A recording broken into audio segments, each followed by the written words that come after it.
शुभोदय छात्रगण। पिछले अंतर में आपने जो देखा है आधुनिक काव्य से संबंधित पाठ, इसमें आधुनिक काव्य संबंधी तीसरा पाठ है। एक कौन चित्रकार है इसका शीर्षक, इसके कवि है भारतव्यास। इस कविता के 3 भाग में विभाजन किया गया। ये पहला भाग के बारे में इस अंतर में विश्लेषण करेंगे। Today we are discussing about ये कौन चित्रकार है। Lesson number 3 from modern poetry. Here this lesson, the poetry is divided 3 parts. This the poem is divided in 3 parts. Now we are discussing the first part. The poetry is the poet was the Bharatvyas. Before his explanation, we are discussing about his history of भारतव्यास। भारतव्यास के लिखी गई कविता के विश्लेषण करने से पूर्व इनके जीवन परिचय के बारे में चर्चा करेंगे। तो ये भारतव्यास जी हिंदी के सुप्रसिद्ध क्या माने गए गीतकार माने जाते हैं। यथार्थ में जो कवि है वो न केवल कविता लिखता है बल्कि इससे गद्य पद्य संबंधी रचना होती है। लेकिन भारतव्यास जी अपने नाटक और कविताओं के संबंधी माने एक कवि और एक नाटककार के रूप में सुप्रसिद्ध हैं। जैसे इस महान कवि का जो जन्म स्थान है वो बीकानेर है, जो राजस्थान से जुड़ा है। ये चिड़गांव में इन्होंने जन्म लिया है।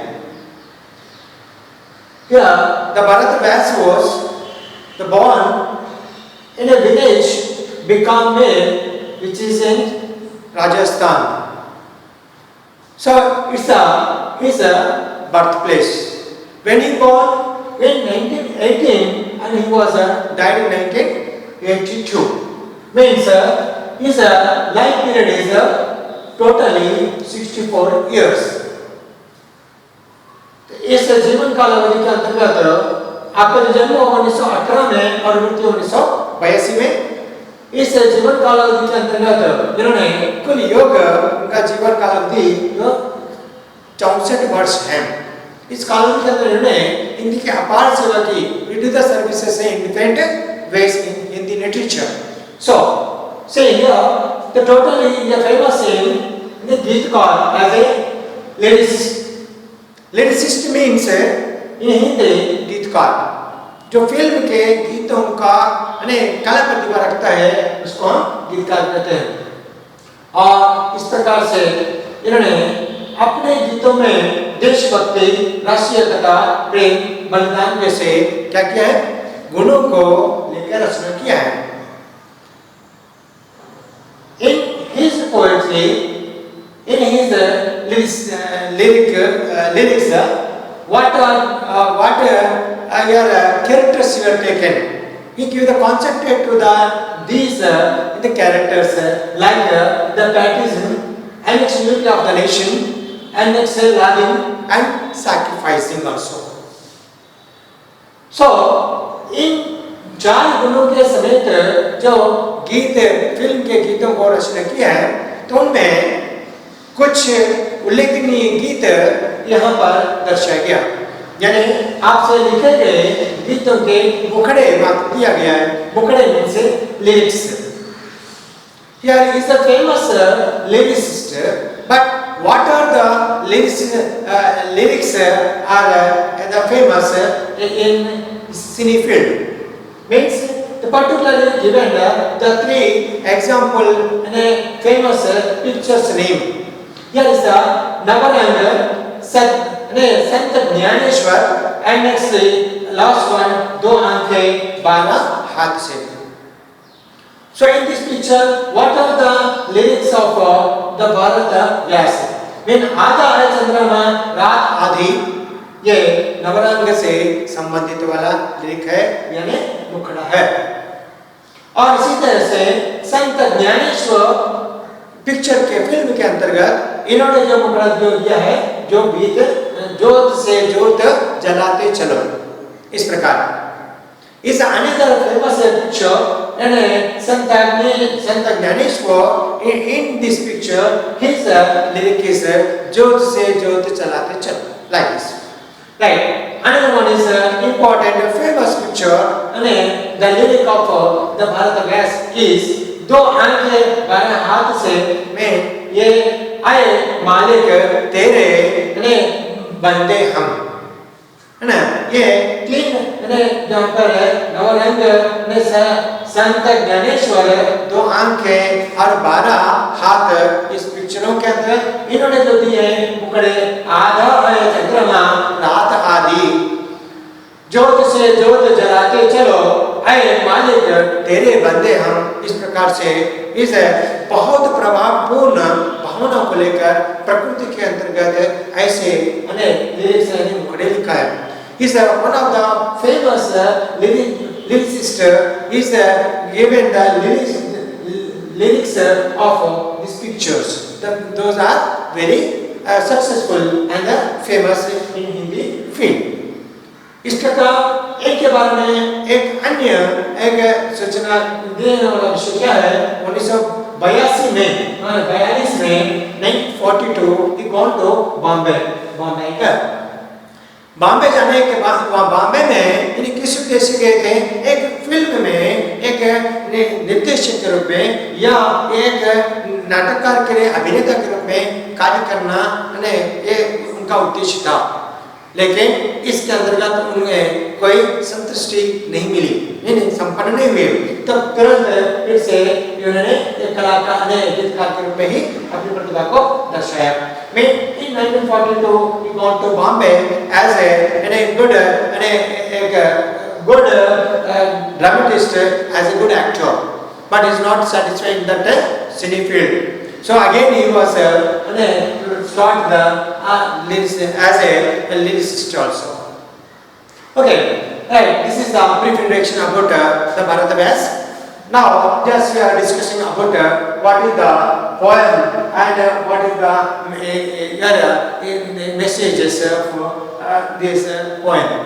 तो यहाँ पर इनसे लिखे अनेक कविता के अंतर्गत इन्होंने किन विषयों को किस प्रकार से वर्णन किया है, देखिए यहाँ पर कुछ पुस्तक संबंधी यहाँ कुछ एक कविता का भाग दर्शाया गया ताकि आपके पास पाठ्य पुस्तकें अवेलेबल न हो। सो यहाँ पर उनका उद्देश्य क्या है कविता करने में? What is the main ambition of the poetry this poem means, यहाँ पर प्रकृति को लेकर, नेचर लेकर इन्होंने क्या किया है? उसके अंतर्गत होने वाली प्रतिभा को, सुंदरता को, महिमा को, उज्ज्वलता को ये बताना, दर्शाना चाहते हैं, परिचय कराना चाहते हैं। तो first of all the Bharatavas was indicated, means concentrate to the nature. So what is the nature? What is the importance of the nature? Who is the creator of the nature? Mean how to he got the power? Means these all things we can discuss in this poem stanza, right? तो कहते हैं कि इस वाला सुंदर ऐसा प्रकृति को ये कौन चित्रकार है? ये कौन चित्रकार है? चित्रकार मीन्स यहाँ पर जो बताया ड्रामे आर्टिस्ट, माने चित्र को खींचने वाला चित्रकार, पत्र को लिखने वाला पत्रकार, इस प्रकार is one of the artist, imaginer, creator. तो ये कौन चित्रकार है? Who is the person he are creating these things? Means these are concentrated to that, is a symbolize the what one nature. यहाँ प्रकृति को दृष्टिकोण करते हुए इस प्रकृति को किसने बनाया, किसने इसकी कल्पना की, इस प्रकार प्रश्न करते हैं। और हरी भरी वसुंधरा पर ये नीले नीले गगन, गगन का माने आकाश, यानी गगन का माने क्या होता है? आकाश। आकाश का माने यहाँ पर जो देखे गए वाले है नीले नीले से गगन है, प्रकृति को कैसे वर्णन किया है, क्यों इसको आश्चर्य से पूछा है? क्योंकि ये वाली जो धरती है, वसुंधरा मीन्स धरती, the land, our motherland is well as Vasundhara means the land. ये कैसी है? What type of land है? The हरी भरी है, with full of greenery. Okay? और यहाँ पर हरे भरे फूल पत्तों से अनेक बगीचे और वृक्ष ऐसे दिखाई देने वाला ये धरती पर ये नीले गगन नीले रंग के नीले से गगन कैसा सुंदर दिखाई देता है। यानी यहाँ पर जो बताया गया ये हरी भरी से वृक्ष, ये जो धरती है, इस धरती के ऊपरी भाग में नीले रंग वाले कहे आकाश है, नीला रंग वाला आकाश कितना सुंदर दिखाई देता है, जिसके अंतर्गत इस आकाश में गगन में क्या है, नीले रंग का जो मेघ का होना इस प्रकार बहुत सुंदर का दिखाई देना है। और इसका वर्णन करते और कहते हैं ये जिस पे बादलों की पालकी, क्या बताया, इस जिस पे माने गगन पे, इस आकाश पे कैसे बताया कि एक पवन है ये जिस पे बादलों की पालकी उड़ा रहा पवन है। ये पवन क्या कर रहा है? What we observe here in that sky, the one of the air pod will be the palping, उड़ा रहा है, ले जा रहा है, क्या है, किसको, देखो रंग की भरी, यहाँ पे देखिए जिसपे बादलों की पालकी है, पालकी means पालनपिन,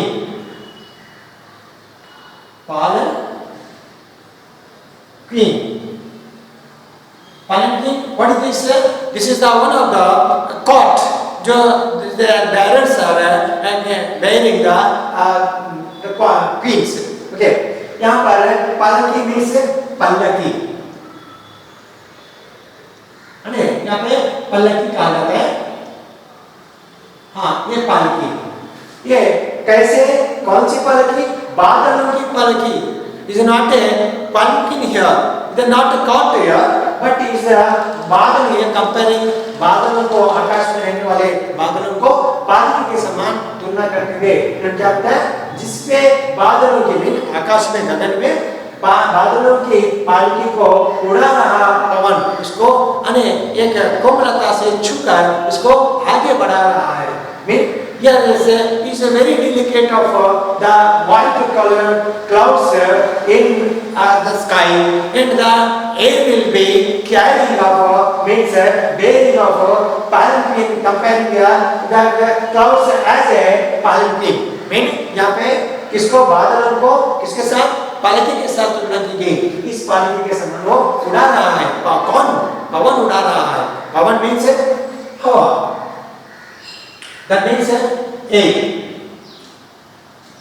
Air was carrying the clouds very delicate, means simply they are carrying the clouds, the air will be carrying the clouds as a palanquin. मैंने ये हवा, ये पवन जो होती है किसको, बादलों को किसके समान, पालकी के समान उड़ा रहा है, ले जा रहा है, कैरी कर। और ये बताया गया, उड़ा रहा पवन, दिशाएं देखो रंग भरी चमक रही, उनके जो डायरेक्शन, तो फर्स्ट ऑफ ऑल द धरती, land, motherland, as what is the shape of the motherland, what is this sir, as a attractive, it has a beautiful greenery, isn't it? And let's say the greenery land will be very greenery in that it shows, कैसे दिखाई देता है, ऐसे नीले आकाश, इसके ऊपरी भाग में छत के समान, ऐसे one roof, roof, the sky will be covered, the motherland which is the cover full of beautiness as a greenery, right? Next, what happens in the sky? The sky look like as a beautiful, but the sky, the air will be carrying the clouds as a what as a palanquin. When they touch the clouds, air will touch the clouds and the movement carry them. Is it? this situation, the moment is very attractive, meaning very good looking at. Okay, बादलों को इस प्रकार वो पवन क्या होता है ले जाता है। और कहता है nextly he says that नहीं देखो रंग भरी चमक रही है उमंग भरी है। और यहाँ पर दिशाएं the directions of the that nature is very beautiful. What one देखो दिशाएं means directions, sides of the nature. Okay, directions also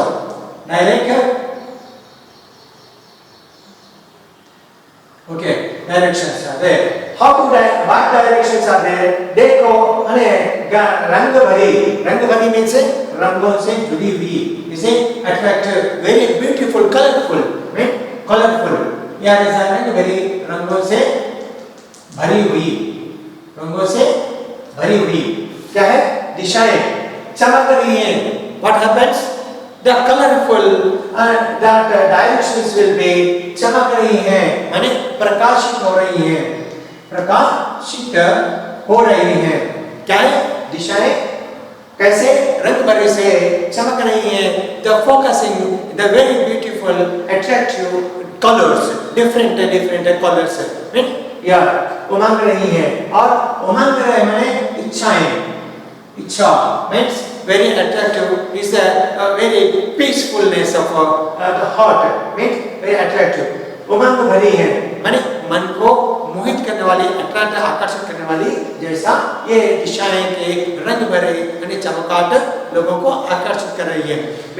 Which the lights, which the colorful and beautiness of the nature is very attractive to a person's, means the nature, yeah, society. Okay, चमक रही, उमंग भरी है। उमंग का माने मन को भरने वाला, माने शांति देने वाला, सुख देने वाला, चैन देने वाला, means given the very attractive, है ना? ये किसने फूल से किया श्रृंगार है। श्रृंगार का माने बनावट, सजावट, means here decorated. Who is the person? Decorate, है ना? Decorate these things as a फूल से इसको क्या है? श्रृंगार किया है, बनाया है, सजाया है। The nature is full of joy, full of attractiveness. When who is the person? Yeah, who is the creator? Creating or decorating as a flowers. Beautifulness. As flower and a place as garden like this. Okay. किसने फूल से किया श्रृंगार है इसको कि प्रकृति को, यहाँ पे इनका दृश्य प्रकृति को फूलों से भरा हुआ हरे भरा सा ऐसे किसने इसको श्रृंगार किया है, सजाया है। ये who that the person is making with full of the flowers is for the beautiness, right? ये कौन चित्रकार है? Lastly, the poet says that who is the creator? चित्रकार who is the artist of this nature? Who is the creator of this creation? Isn't what is the person? Isn't how it's the power like this? You asking and here gives about the nature, the beautiness. यहाँ पर totally इस कविता के दोहे के अंतर्गत कविता के चरण में क्या बताया गया? प्रकृति का वर्णन बताया गया। प्रकृति में जो धरती है वसुंधरा हरे भरे से पेड़ पौधों से जुड़ी हुई और सफेद रंग के उसके आकाश मेघों से, बादलों से आकाश का छाया देना, माने छत के रूप में इसको दिखाई देना, ये देखा गया। और इसके अंतर्गत आकाश में नीले रंग के बादल, आकाश में सफेद रंग के बादलों को हवा ने इसको छूकर कैसे पलक के जैसा, माने पलक के जैसा उसको उड़ा रहा है, इसको ले जा रहा है, हटा रहा है। ये दृश्य भी बहुत सुंदर दिखाई देता है। पहला दृश्य क्या बताया गया? एक तो वसुंधरा में धरती के ऊपर में नीले रंग के हरे भरे धरती पर क्या है? नीले से गगन का होना, नीला गार्डन का होना बहुत सुंदर दिखाई देता है। इस नीले गगन में सफेद मेघ बादलों का कैसे हवा के लगने से, हवा के झोंकों से वो बादल कैसे पालक के जैसा वो घूम रहे हैं, उड़ा रहे हैं। ये दृश्य भी दूसरा वाला दृश्य बताइए। तीसरा अंत में क्या बताया, ये उमंग भरी है, चमक रही है, इनकी दिशाएं, mean the directions of the nature is very beautiful, attractiveness, like the beautiness of decorated with flowers। प्रकृति के अंतर्गत भिन्न भिन्न रंग के फूल से सजा हुआ ये दिशाएं बहुत सुंदर दिखाई देती हैं। इस प्रकार का प्रकृति में तीन विषयों को देते हुए इन्होंने क्या बताया, ये चित्रकार कौन है, इस कवि का वर्णन किस प्रकार से प्रकृति का वर्णन किया है, इसका विश्लेषण किया। Totally in this stanza we learn about the poet concentrate to the nature. What is the creator of the nature? Nature. And next, how to create in this nature very beautifulness, attractiveness, like this information is given. I hope you can understand what is the aim of the poet in his poetry. But thank you.